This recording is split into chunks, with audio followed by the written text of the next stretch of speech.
Hey, what's up, guys? Welcome to the Bible Study Minute. Today we're taking a look at Esther chapters 3 and 4. And in these chapters, we're introduced to Haman, who is one of the king's officials. And what we see happening here is he receives a promotion that places him above all the other officials in the kingdom. And people are told to bow down and pay homage to him. But this is something that Mordecai refuses to do. And time again, he just flat out refuses to do it.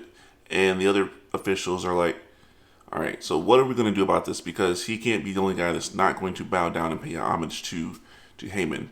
So they kind of set up a scenario to see what was going to happen. And of course, this angered Haman when it didn't happen.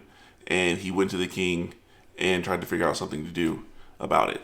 And what we see happening here is Haman is a very vindictive person. Instead of just taking out Mordecai and doing something to him, having him killed, jailed, or whatever, he decides, you know what? I'm going to take out his entire race of people, all of the Jews. Because if he's not going to do it, then the rest of the Jews probably aren't going to do it. So I just want all of them gone. And so he devises this plan, goes to the king. The king approves it. And so on a particular day in the 12th month, there could be a mass genocide in the kingdom of all the Jews.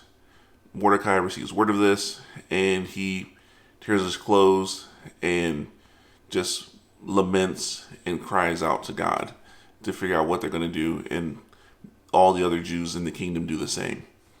And then, of course, word gets back to Esther, and Mordecai tells her, hey, you've got to go before the king and see if there's anything that he can do about this, because, you know, even though you're the queen, this is not going to get past you. You're not going to be safe. And if you don't do it, then God's just going to raise someone else up to do it. And that brings us to the point that we're going to take away from this passage.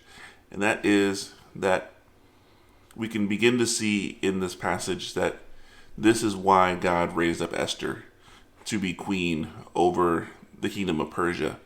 It's because he wanted to use her to accomplish his purpose of saving his people. And we can begin to see that in the text. It's pretty obvious what her role is. But again, we don't see God's name anywhere in the text. And we see him moving and orchestrating some of the details.